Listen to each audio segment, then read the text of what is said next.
All right, folks, we're back. We apologize. So what I understand is we did have sound before the commercials. Coming out of the commercial, we didn't have sound. Okay. You missed my great story about Burt Reynolds and about Smokey and the Bandit and running back the Coors beer from Texas and everything. All right. You want to tell it again? You don't have to. All right. We'll be serious now. Yeah, well, that was a great story.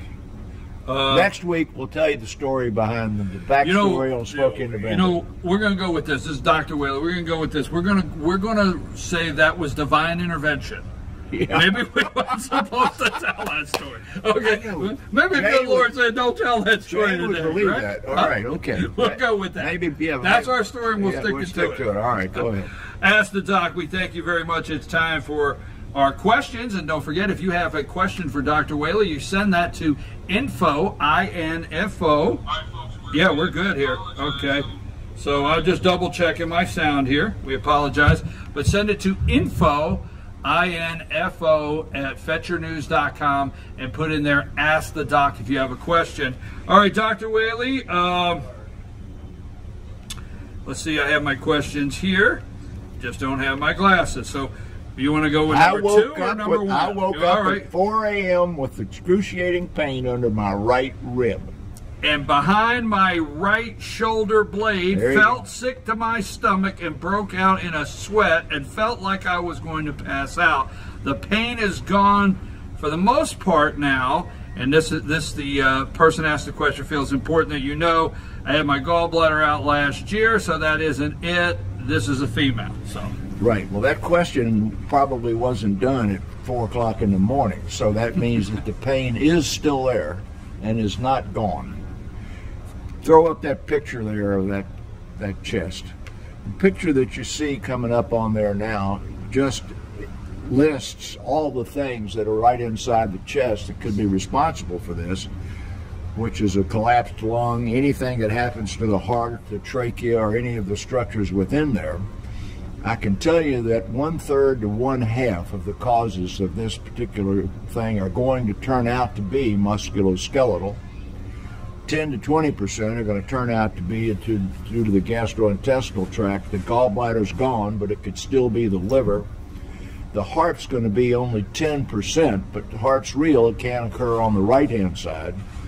And then blood clot to the lung, collapsed lung, pneumonia, and things of that's the other 5%. But chest pain's not a joke. If you can twist, move, and convince yourself that this is in the skeleton of your body, in your chest wall musculature, you don't have to run off to Dr. Tidman or to the urgent care center. But if there's not a clear-cut positional accentuation of it that you can say, okay, clearly this is the rib, this is the scapula shoulder blade or the rib, you don't pass go, you do not collect $200, you go straight to emergency care because a blood clot to the lung, a collapsed lung, or a heart issue is serious as a train wreck, and it needs to be looked at immediately. So what could it be, and what that was? So the question actually is gone for the most part now. So it wasn't that. What is it? And so once again, 1/3 to 1/2 are going to be musculoskeletal and that big stuff back there. 10 to 20% are going to be gastrointestinal. That means it could be the liver, it could be the esophagus, could be the stomach. Gallbladder's gone, so that'll move a few percent. 10% is heart. That's serious as a train wreck. And then the collapsed lung and the blood clot to the lung and pneumonia are the other 5 or 10%. So I'd tell you, don't hang around. If it happened at 4 in the morning and you wrote this question at 8 or 9 or 10 the next day and it's still there, go see somebody. All right. Good enough? Yeah. Now, wait a minute. Show that second chart there. That second chart right there talks about non-musculoskeletal. If you look at it, you've got a whole bunch of stuff, but I always like, if you look, it says non-ischemic cardiovascular disease, chest wall, that's what all the other musculoskeletal was. Pulmonary, the gastrointestinal, a bunch of the top half of that's gallbladder, but you'll notice right in the middle, over half is psychiatric. I hate to tell you that you can have acute chest pain from psychiatric causes, but It's serious enough to where you need to go get somebody to look at it. But before we move on to the second question, I want to ask you something Sure. that I want to pull something out of the middle of that question that is an interest to me. Not just, shoulder pain or pain under the ribs, but how serious is it if pain wakes you up? It's that's the big deal. That's why I say this is not a joke. If it's still there, and it was when she says it's almost gone for the most part now. I mean, it's last. Something wakes you up. It's serious as a train wreck. It can be musculoskeletal because you slept wrong or you built a doghouse and hammered nails the day before, but it can be a serious episode. And the other thing is, I broke out in a sweat and thought I was going to pass out. That's vasovagal. It means blood pressure was falling or something. We call it that a diaphoretic episode. The fact that you had a sweat and that you felt lightheaded and you were asleep, that's all real. So blood clot to the lung and collapsed lung, all of those things, but the GI stuff too. So it's serious. That's why I say, unless you can clearly prove to yourself by moving around that this is in a muscle, don't eat breakfast. Go straight in and see the doc. Well, and there's so many things there that are concerning, but I've always said, hey, if pain is bad enough, it wakes you out of a sleep. That's right. One more question. Yeah, go ahead. Lots of things wake us from sleep.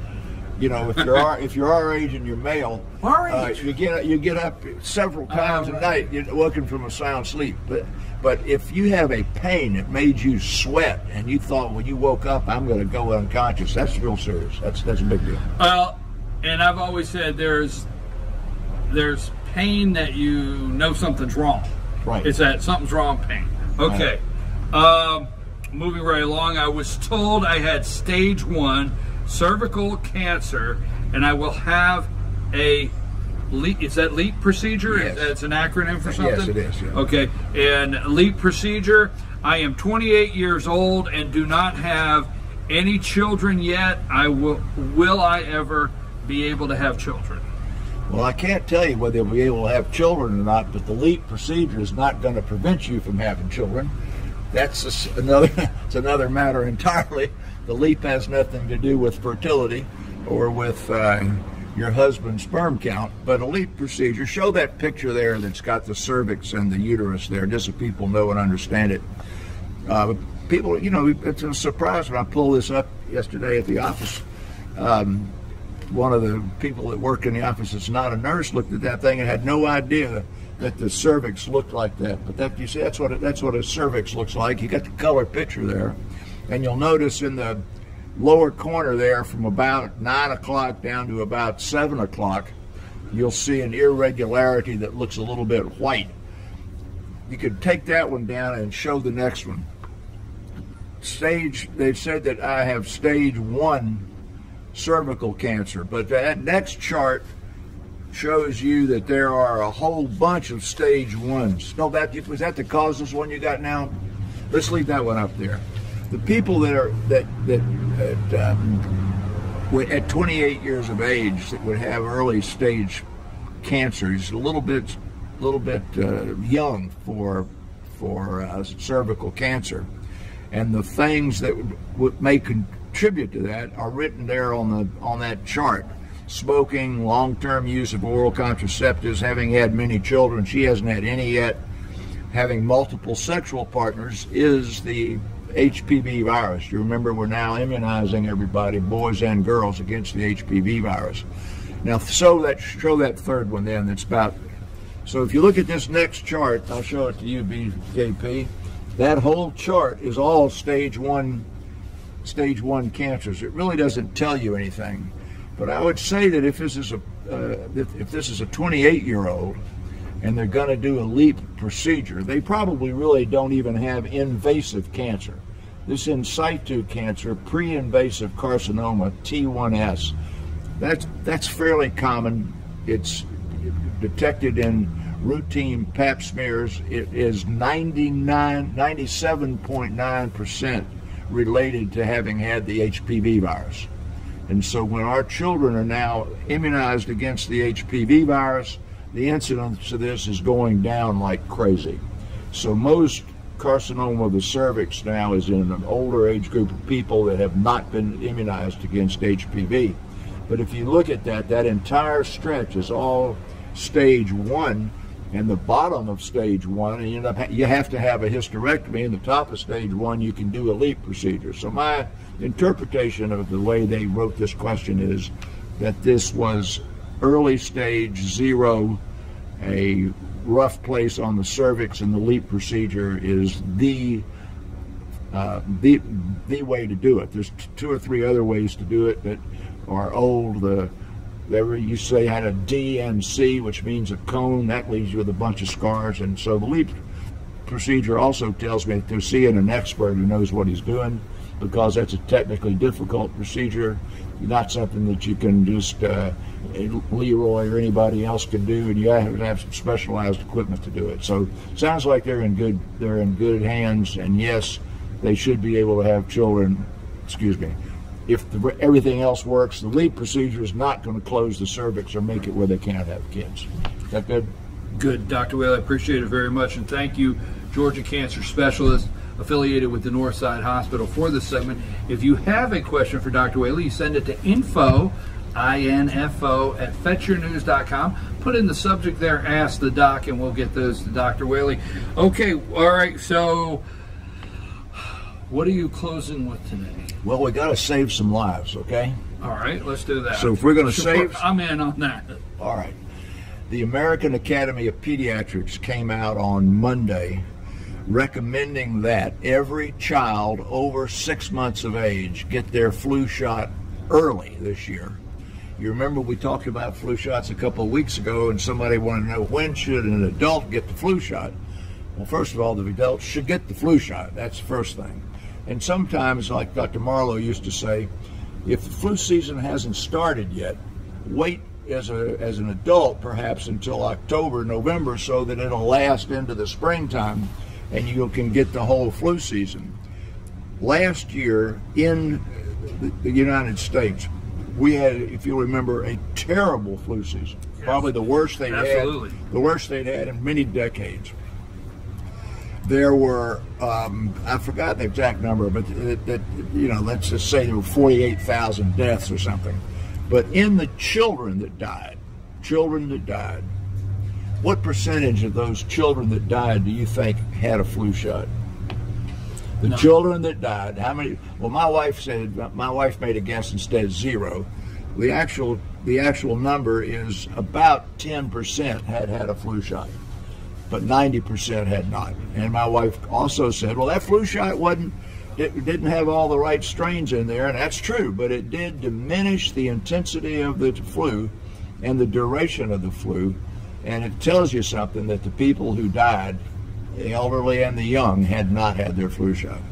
All right, the second thing that really was big yesterday is that the biggest source of respiratory viruses in the public domain, people say it's on the bathroom door handles, it's on the toilet seat, it's here somewhere else. Do you remember what the article said? Yeah.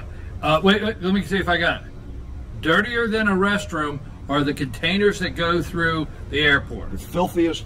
Did I get it right? You got it right. I read that article. Filthiest thing I read that article. I didn't have nothing to do with it. Filthiest thing ever tested. 0% of toilet seats. Mm-hmm. 0. Not one single toilet seat. Dirtier than a bathroom. Yeah, the toilet seats are totally clean. Mm-hmm. And the door handles on the toilets look totally clean. And there were between 12 and 20 separate respiratory viruses in almost every one of those bins. You stop and think about how many people grab those bins. Every time I go, I watch, I say, these bins come back through by the thousand. Yeah, again and again. Exactly. And God just blew his nose or coughed in his thing. All right, well, the last thing is, my wife doesn't believe in shots. The incidence of shingles is rising rapidly in younger people. The old shingles shot was recommended for people over the age of 60. This new Shingrix shot that's come out that really protects against shingles, if you haven't had the new shot, go get it, is recommended at 50 and above. But now shingles is occurring frequently in people in their 20s. And the reason for that is that our age people, we had chickenpox.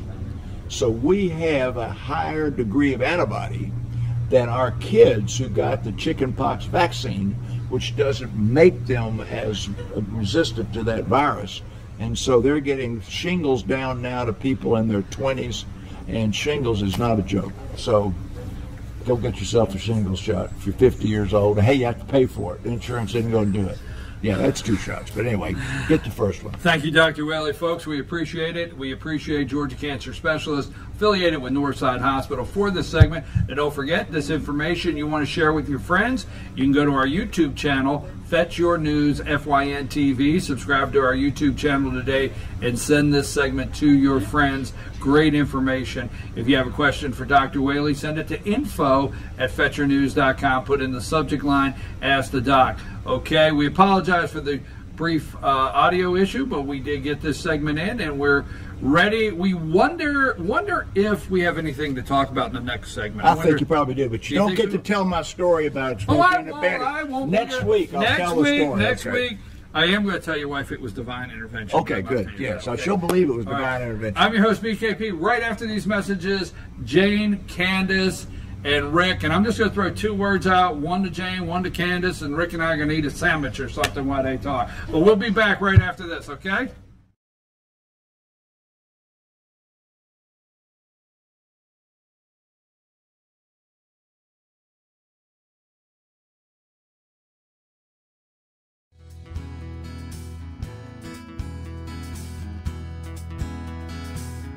Hello, my name is Chad Watkins. I'm the manager at Larry's Body Shop.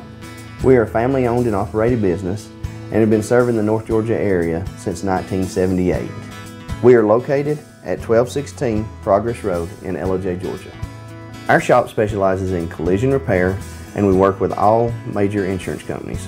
Larry's Body Shop is ICAR Gold, the highest role of training recognized by the collision repair industry. It is estimated that only 10% of collision shops meet these standards. Our shop consists of state-of-the-art equipment such as laser measurement system, down-drive spray booth, spot and MIG welding equipment. All of our paints are mixed on-site so that we can guarantee your paint to match every time. I know that having an accident can be a stressful event. We take pride in making sure our customers are satisfied with the repair of their vehicles. Our waiting area is clean and comfortable with free Wi-Fi and refreshing beverages. So if you're in an accident, stop by and see us at Larry's Body Shop. The Tupelo Tea mission is to provide over 80 premium tea blends for tea lovers who are looking for ways to explore new flavors and blends. Come visit Tupelo Tea